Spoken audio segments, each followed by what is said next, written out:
చెప్పాడు అంటే పరిత్యాగ పత్రం అంటే విడాకులు.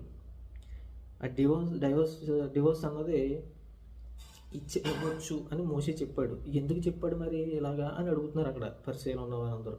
యేసుక్రీస్తు వారు ముందేమన్నారంటే పురుషుడు తన తల్లిని తండ్రిని విడిచిపెట్టి తన భార్యను హత్తుకున్నాడు అనే మాటను యేసుక్రీస్తు వారు తెలియజెప్పినప్పుడు వాళ్ళు తిరిగి ప్రశ్నిస్తున్నారు, మరి ఎందుకు మోషే ఇలా చెప్పాడు విడాకులు ఇవ్వచ్చని అని అని అన్నారు. అప్పుడు యేసుక్రీస్తు వారు అంటున్నారు, మీ హృదయ కాఠిన్యం బట్టి మీకు అది ఇవ్వబడింది అని చెప్తున్నారు అనమాట. అంటే అదొక